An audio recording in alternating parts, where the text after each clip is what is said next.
বৃষ্টির বিকেলবেলা যদি হয় এরকম মিনি সিঙ্গারা, তাও পেঁয়াজ দিয়ে মুচমুচে একদম ক্রিস্পি, এই সিঙ্গারা জমে যাবে। সকলে কিন্তু একদম চেটেপুটে খাবে। টমেটো সসের সাথে এই সিঙ্গারার স্বাদ অনেকটাই বেড়ে যায়।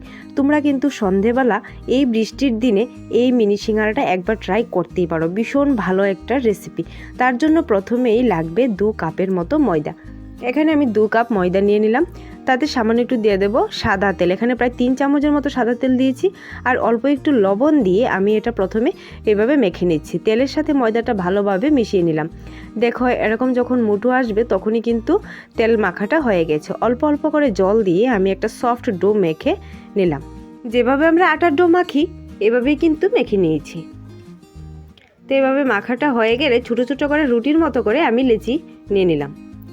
তো অল্প একটু শুকনো ময়দা দিয়ে আমি রুটিটা বেলে নিচ্ছি।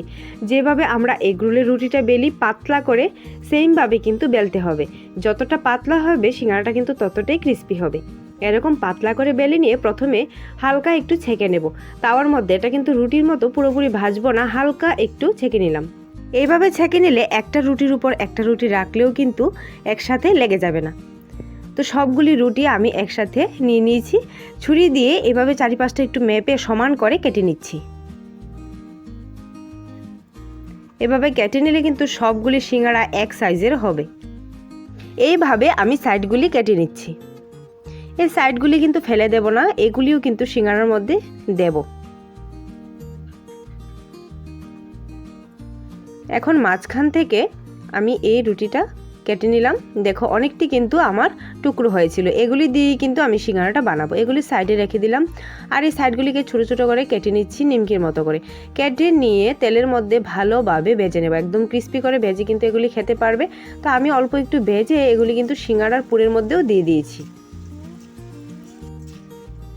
তো দেখো কত সুন্দরভাবে ফুলে ফুলে কিন্তু ভাজা হয়ে গিয়েছিল। এদিকে পুরের জন্য নিয়ে নিলাম পেঁয়াজ কুচি, লঙ্কা কুচি আর সামান্য ধনেপাতা কুচি। তার মধ্যে লবণ, লঙ্কার গুঁড়ো আর দিয়েছি সামান্য একটু জিরের গুঁড়ো। সবগুলি একসাথে মিশিয়ে নিলাম। আর ভেজে রাখা যে ছোটো ছোটো নিমকিগুলি, এগুলি কিন্তু একটু গুঁড়ো করে আমি দিয়ে দেবো। একটু ভালো করে ভেঙে গুঁড়ো করে দিয়ে সবগুলি মিশিয়ে নিয়েছি। এদিকে একটা বাটিতে অল্প একটু ময়দা নিয়ে তাতে জল দিয়ে এরকম একটা গাঢ় ব্যাটার আমি বানিয়ে নিয়েছি। এই ব্যাটারটা দিয়ে আমি বানাবো এই সিঙ্গারাগুলি। অল্প একটু ব্যাটার লাগিয়ে এভাবে কিন্তু বটে নিতে হবে। প্রথমে এভাবে বটবো, তারপর আবারও ব্যাটার লাগিয়ে এভাবে একটা সুন্দর করে মাপ বুঝে বুঝে কিন্তু আমি বটে নিচ্ছি। দেখো ব্যাটারটা লাগানো হলেই কিন্তু খুব সহজভাবে এই রুটিটা লেগে যায়। মাঝখানে অল্প একটু পুর দিয়ে আবারও ব্যাটার লাগিয়ে নেব। এভাবে রুটির গায়ে ব্যাটারটা লাগিয়ে চেপে চেপে লাগালে কিন্তু রুটিটা খুব সহজভাবেই লেগে যায়, ছুটে আসে না। তো এইভাবে কিন্তু আমি সিঙ্গারাটা বানিয়ে নিচ্ছি। একটু সাবধানে সময় নিয়ে বানাতে হবে। আর দেখো কতটা সুন্দর হয়েছিল। তো সেমভাবে সবগুলি মিনি সিঙ্গারা আমি বানিয়ে নিয়েছি। এখন গরম তেলে ক্রিস্পি করে ভেজে নেব। তেলটা কিন্তু গরম করে নিয়েছি আর মিডিয়াম হিটে এটাকে ভাজতে হবে।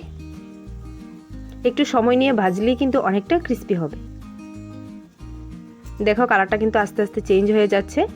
তো যখন এরকম কড়াভাবে ক্রিস্পিভাবে ভাজা হয়ে যাবে তখনই কিন্তু নামিয়ে নিতে হবে। সেমভাবে সবগুলি মিনি সিঙ্গারা আমি ভেজে নামিয়ে নিয়েছি।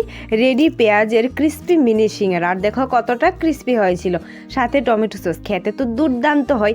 বৃষ্টির সন্ধ্যাবেলা কিন্তু এরকম মিনি সিঙ্গারা একবার ট্রাই করতেই পারো, তাও টমেটো সসের সাথে।